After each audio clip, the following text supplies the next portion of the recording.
Welcome to another episode of Recruit, Hire, and Lead to Retain.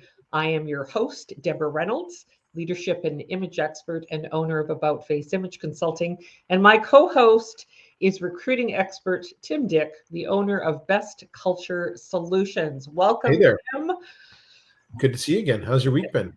Oh, good. Actually, really busy. I managed to do a trip down to the coast to look after my niece, to give my sister and brother-in-law a little bit of a break. And so my husband's golfing, and I get to enjoy the coast weather. And doing this today is more fun than golfing anyway, right? So there Well, you go. yeah. Hey, I'm not a golfer, so there you Yeah, go. there you go. That's his sport. You, I have other things that I do. you've saved yourself a lot of time, frustration, and money. So smart. Yeah, no Yeah, kidding. I did take lessons though, but I have to say, yeah, just wasn't my cup of tea. I said, not my thing. that's cool. That's cool. So what's on your mind this week? I know I want to talk about remote work, but you go for it. You What's on know, your I think that's really important because, hey, I'm on holidays right now and mixing it in and spending time with my niece. So the Yeah. idea of being remote is still being accessible to people and having people accessible to you, Hmm. and doing it in a way that makes us feel really comfortable. And I got to tell you, like, Tim, I really love working from home. I am, I spent the years working and doing office work, and Yeah. I love the idea of working from home and being in my own comfortable space. And the beauty of having the laptop, which is what I've got, and my Logitech camera sitting on top, um, makes the beauty of being remote just really, really easy and really simple. Yeah. Well, yeah, exactly. And I think um it's just interesting because things are changing. There's I meet people all the time that have been doing remote work since before it was cool, is what I say, or before you had to. Um, but there's people that thrive on it, and there's other people that don't like it as much. But one of the things that I'm really noticing about remote work is that if you are an employer right now that can offer remote work, you have no shortage of people applying for your jobs. It's not for everybody, and there are some people that don't prefer it. But one thing that we're really noticing is that now, or that I've been noticing in the market, is that now that that door has been opened throughout the pandemic, there's a lot of people that just don't want it to close for a lot of reasons, and so it's been interesting. What I'm noticing from the recruiting perspective is that if you are a business and you want to find people, including remote as your workplace, has been huge as far as keeping people engaged and getting applicants and stuff like that. If you're a job seeker, it's increased the competition. There's a lot of people that are starving for employees, but if you're searching for a remote job, you'll see a lot more applicants for it. So the competition is stiffer for it. Yeah. Yeah, you brought up some really good points there. I mean, beautiful for the employer that can accommodate it, Hmm. because now we've got a search pool that really is exponential. It's global, essentially. I'm working with some clients right now that are on leadership teams in the executive suite. They have employees that are working across the country and in other countries, and it works really well. I mean, the beauty of it is it. Here's one of the things that it does allow for companies is it almost allows the company to have a 24/7 support system, Yep. because people are in different time zones. So they're wanting to really work the hours that suit their energy levels and when they're actually in front of their computer and doing their best work.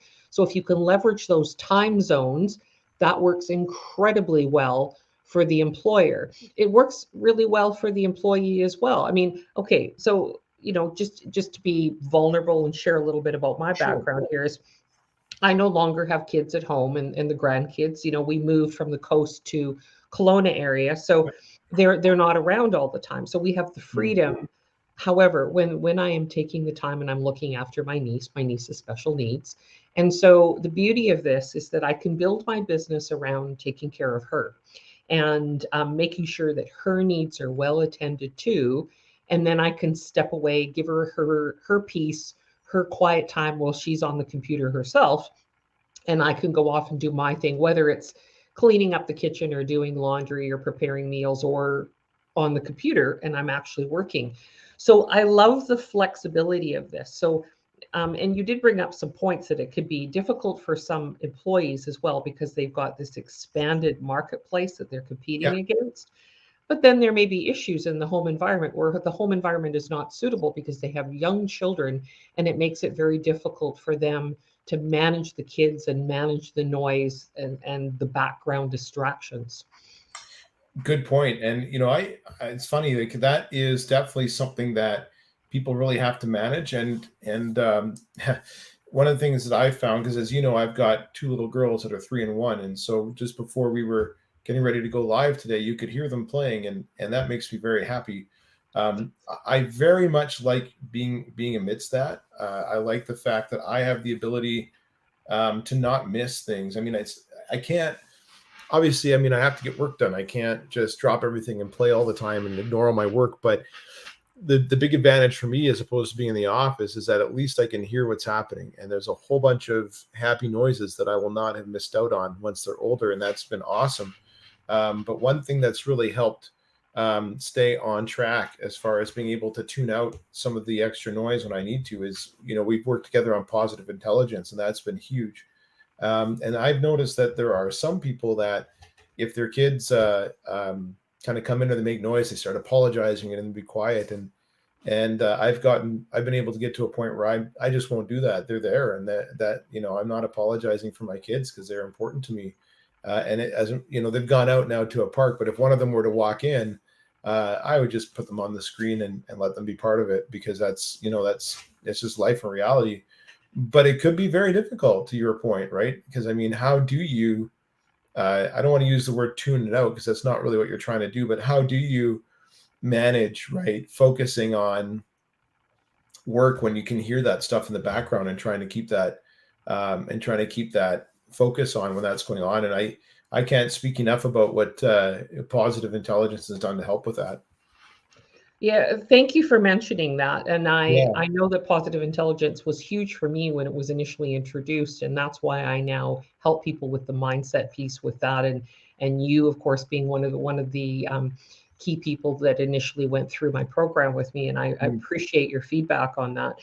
The the idea of being authentic and real and vulnerable and creating intimacy with people is about being real. Mm. And so if we are in environments where children walk in and they want to have a conversation with you, there have been many times I've been on camera and somebody's child has walked in and I'm waving and I'm saying hi. And I Yeah. think what it does is it creates a more intimate setting between the parties having a conversation, and people could feel that they're sort of right there and involved in somebody's life. So it brings up a memory that I have of my father, who was huge. He was a school teacher, but he was huge at wanting to build confidence and self-esteem in his teenage daughters. And I can remember as a young teen, mom and dad would have company Mm. and they'd be talking all the adult language, and I would walk into the living room, and my father immediately was acknowledging me. My godfather, of course, was proper English. He would actually stand up, even though I was a young teenager female walking into the room. He would stand up to acknowledge my presence. And my dad would wrap his arms around me and proudly say, "This is my daughter, Debbie." And I just felt so included in the process, and I felt valued and important and appreciated. And I think that is what we miss a lot in terms of our growth and development of our kids, is Mhm. knowing that they can be involved in all parts of our life, including the business parts of our life. And that anytime we're conversing and having conversations with people, family is part of that process. Yeah. And you can't ignore it. It needs to be included. That is the biggest part from a vulnerability, authenticity point of view, is we need to include our whole selves into the process of building relationships with other people. Yeah, 100%. Are you finding in your travels any kind of hesitance from people who are leaders to embrace remote work, or some how do I put it, just some hesitance or some opposition to it? I don't know what other word to look for, just to when it comes to embracing remote work, and some trepidation or fears or objections. Okay, so It's interesting that you would ask this question because Mhm. I'm seeing both extremes on the scale, the ones that embrace it fully. And what I'm finding is even the leaders that are embracing their own remote work, they're working from home. I am finding that they tend to be these hyper achievers. They're hyper vigilant. They Yeah. are controllers.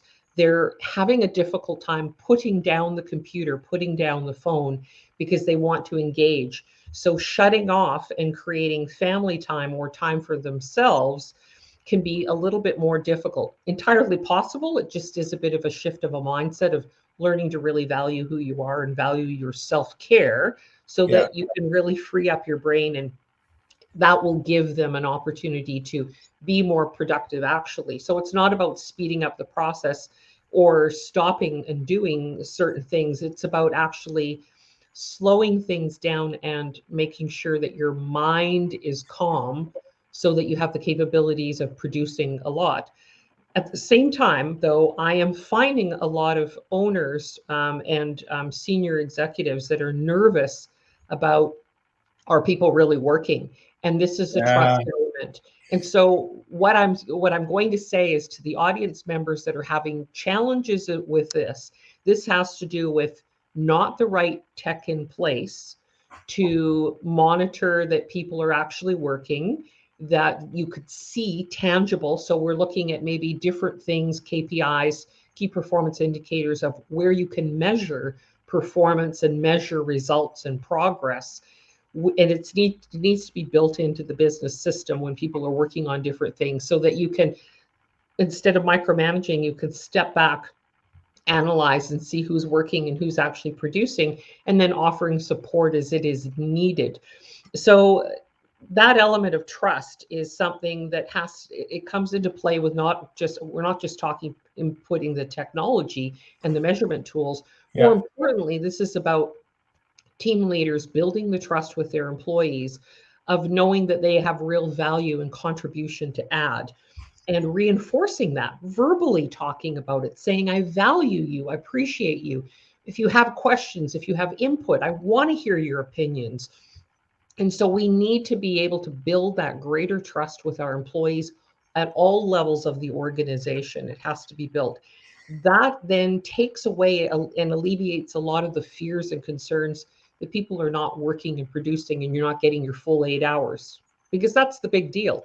Even when people were Yeah. in the office, most companies were not getting a full 7.5, 8 hours of work out of their employees because there's all the conversations, discussion, interruptions, walking from office to office, meeting to meeting. Um, so at the end of the day, there are ways, and especially building through relationships and trust and collaboration and valuing your employees at all levels, you can build better productivity. Exactly. Somebody that I have a lot of time for, and I listen to a lot at the beginning of the pandemic when a lot of people were struggling with the idea that um, people could work remotely and stuff like that. The biggest objection that people would give was that, well, people need to be supervised to know that they're working, and I need to be around my people to make sure things are getting done. And one of the things that he said that really stood out to me was that, if you can't trust your people to work unsupervised, then you've got one of two problems. You have the wrong people that you can't trust, or you might need to go see a psychiatrist because you have your own trust problems, was the words that he used. But I think there's a lot of that. There's a lot of people that struggle with, if I can't see it happening, then it can't happen, right? And I understand that there's all these tools now that people can get visibility in their business, and they're good. They're good tools because it gives you that chance to understand what's going on in your business. But if you overuse it and you get too much out of it, there comes a point where you're just not trusting your people anymore. And I think a lot of times when people have those objections, unfortunately, it's more of the second thing than it is the first thing, where people have those trust issues that they probably need to work out. Because, man, I sure hope that your hiring processes haven't led to you having that many people that you just can't trust, right? Or that you can't do their work unsupervised, right? Because if you've got the right people, you shouldn't have to stand over them all the time anyway. And you physically can't. And so I would always say, if you can't trust them to work remotely, there's a pretty good chance that you probably couldn't trust them to work in the office either. You just didn't know it. You felt better about it because you were there. And so, yeah, I don't know. What do you think about that? Yeah, you got some really good points there. I would like to add, though, the issue of whether an employee is able to self-supervise and whether Mhm. they have the discipline for that. So, his comment about you got the wrong people, I wouldn't necessarily say that's true. You Interesting. can assess that in an interview situation. However, Yeah, I think it's really important as a training aspect that people are actually specifically trained on how to be self-disciplined and how to sure. self-supervise and manage and how to be aware of when they are focused and when they're not focused. I mean, that's the whole aspect of the positive intelligence as well. How I Yeah. support people is to build in the positive habits that are going to support you to be productive and to be mentally, emotionally, spiritually, and physically healthy so that you can do the work, but you're doing it with more ease and flow and grace rather than this is really hard, really difficult. I need a break. I got to step away. So, the idea of being self disciplined so that you can self supervise. And that also is an issue of values, Tim. This has to do with integrity. You trusting yourself to do the work because you have signed a contract or an agreement to work with a company to do the work and to produce. So, this is about honoring who you are and the commitment that you've made to an organization. So, that commitment goes both ways, Hmm. employers to employees and employees to the employer. Exactly. Yeah, that's exactly it. And you're bang on about that. But yeah, it's just interesting. It's like, and to your point too, I mean, one of the reasons why, so at the time when the pandemic started, I was actually responsible at the time for managing a team of 25 that made sure that 600 vehicles were running 24/7 on time, safely every day. And that would give people a lot of reason to, to be a little bit wary or worry about whether or not people could work remotely, right? Because you have to be on site to make sure everything goes and all that stuff. We had no problems. I mean, there were logistical challenges that we had to overcome, but the reason why we had to overcome them is because we had the right people that were self motivated in place that they would point it out, and that way we would know, oh, okay, this isn't working. We got to fix it. We got to fix that.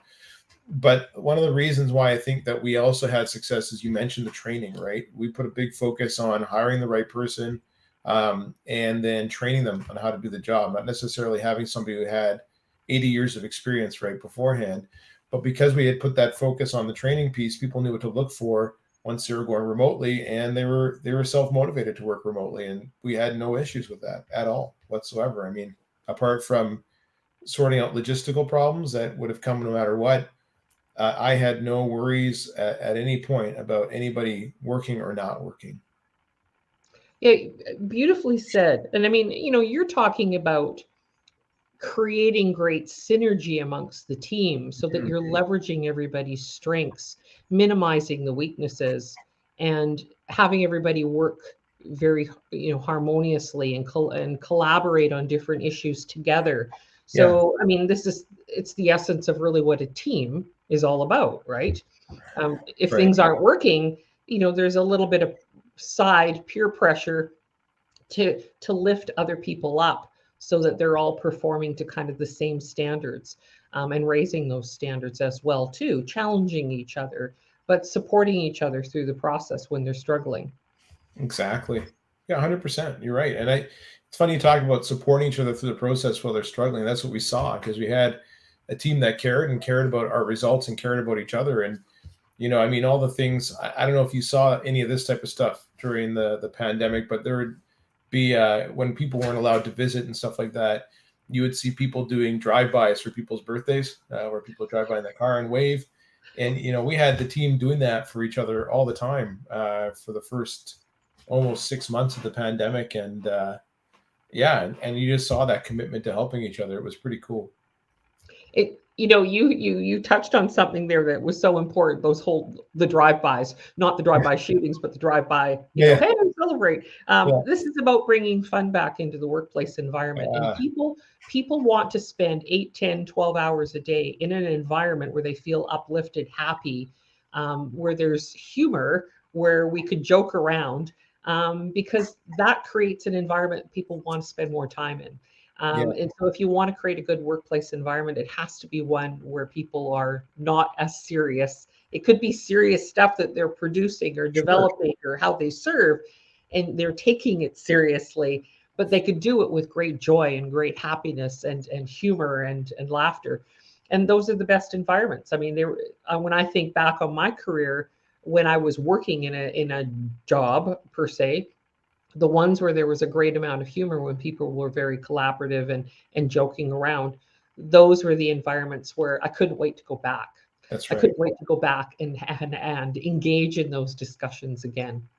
Yeah, you're so right. And the thing is I think one of the things that holds people back from that is that I think the principle that I really latch onto that I think reflects best in what you're saying is the old saying is to take what you do seriously, but not yourself too seriously, right? And it's funny if you and linking it back to hiring and retaining is that if you can hire people who are going to be motivated to create a good work environment for one another and the people that you're with, what's going to happen is that's going to spill through, right? And you have to then, once you get them in, cultivate that amongst them and make sure that people feel comfortable creating that. But those people in hiring right will do a lot of the hard work for you when it comes to creating a great work environment or a great culture for you.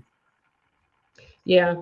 Hey, listen, I want to get back to just this whole idea of working remotely from a Sure. tech point of view, because there are huge advantages here when people are required or it is encouraged for people to work remotely. There are benefits around the tech part in that a lot of companies will pay for the tech equipment. And that becomes really important too, because if you really need to upgrade your computer at home, you've got something available to you. So I don't know what you use when you're traveling, but I wanted to share a little bit about the tech that I take with me. Sure. I mean, listen, I always carry my iPad with me. So I have an iPhone and an iPad, but my computer is a ThinkPad. It's a ThinkPad laptop that I have. And of course, one of the parts of tech that I believe is really, really important is the computer backup system and making sure that you always have the support of a computer expert available to you should you need it. When I'm at home, sometimes it's my husband, but I have for years, for example, I've worked with Empyrean Technologies out of Chilliwack, BC. So even though I moved to Kelowna, they still handle everything to do with my computer. Right. Right. I carry because my laptop is a little bit older, the quality of the camera within the laptop is not that great. So I Okay. have a higher end Logitech camera that sits and mounts on top of the laptop. I also carry just a little tripod with me. So I actually have my phone sitting on the tripod right now Yeah. beside me. Of course, one of the things you always want to put in your list is make sure you take all your computer cords with you to plug everything in that you maybe even need an extension cord depending on where you're sitting. So while I'm at my sister's place right now, I could easily plug into the wall, but I am at her dining room table. I carry my mouse. I carry my mouse pad with me.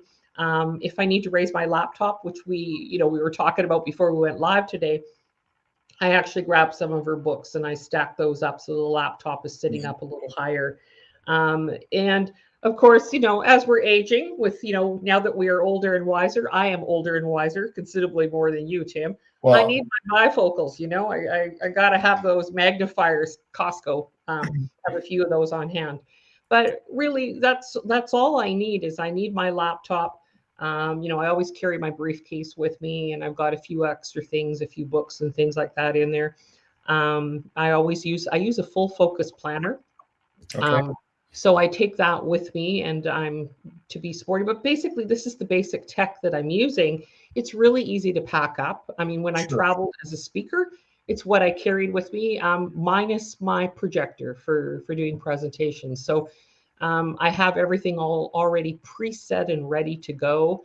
So I can just grab the laptop from my home office off of the docking station, unplug the Logitech camera, and then I have a little unit for plugging in. It's a little extra device with a few more Oh yeah. plugins that Yeah. I can use. So this plugs right into my laptop, and then the Logitech camera plugs into it. But if I need to add anything else, I could plug in directly too. So that's my travel case for going remote. You might be the most prepared person I know. Like, seriously, yeah. Okay, hey, that's always been a work in progress, Tim. I got to tell you, that's never been an easy thing that's come by. And I mean, now that we know that pretty much everything, file folders, I've got a few amazing professional organizers that I've worked with over the years, including Sherry Borsheim and Melody Ashiro. So they help me to keep organized online as well too. That's important. Perfect. Well, yeah, it's yeah, it's pretty cool. A lot of things can go wrong with technology, and one of the things when I work with people in the interview coaching space that I always talk about is just the fact that you should be prepared before your interview, especially with virtual interviews, for anything that can go wrong. And you are easily, like I just said, the most prepared person I have seen when it comes to this. So that's good. But all those things are things that I'd suggest. Have backups to your backups, or have the equipment that you need. Test your technology. Check for things like updates before your interview, so your computer doesn't get shut down on you in the middle of your interview. Make sure your settings are set so that way if an update does come up, it doesn't try to automatically do it for you, right? Because that can happen.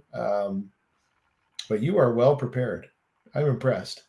Thank you. A couple other things that I do as well. Most of my computer tabs are all shut down. So the Yes. basic is open on the computer and it's not pulling and drawing a lot. That becomes really important. But really what you were saying too is make sure all the backups are done. Listen, the support behind the scenes becomes really important. And we're live streaming this event. And we have Moreno Perazzolo from Vancouver Media Marketing, who is supporting us on the back end. And those things are really important too. So who do you have available to you? And as a final note, what I'd love to say is that if you are speaking and you're delivering workshops or any seminars, you always want to print off your notes, because I know many professional speakers, again, the tech crashes, they have no notes to go and to work with. So even when I was traveling and speaking, while everything was on the computer, if the power went out, and it has happened before in a hotel ballroom, the power's gone out. I took the audience out onto the back steps and in behind the hotel and finished off the presentation there.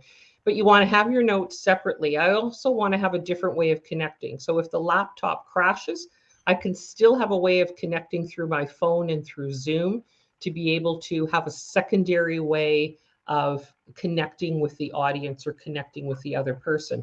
So I always want to make sure I have the phone numbers available, the FaceTime, everything's kind of tested out in advance. So I have more than one way of connecting and staying in touch with another person.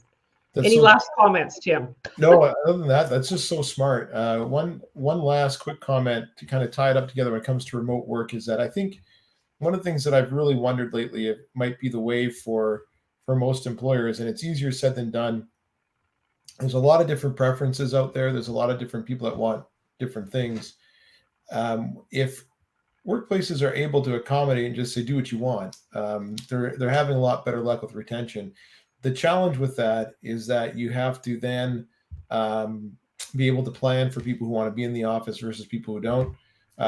But if you're a larger organization that has that flexibility with brick and mortar space, one of the things that's really working well there is to say, look, you do what you want. Work from home if you want to, work from the office if you want to. If you need to come in and collaborate with people, then there's space here to do that in person when you need to do that.